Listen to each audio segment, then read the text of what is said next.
Anneannem. Ne açıyor? Pasta mı istiyorsun? Hı hı. Üfledik pastamızı. Hı hı. Mumları alalım. Hı hı. Ondan sonra keselim. Wow.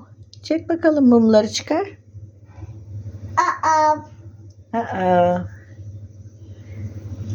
Evet. aç. Ay düşüyorsun. C. Bitti.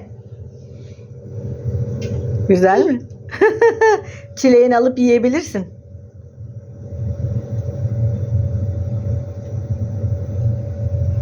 Güzel mi?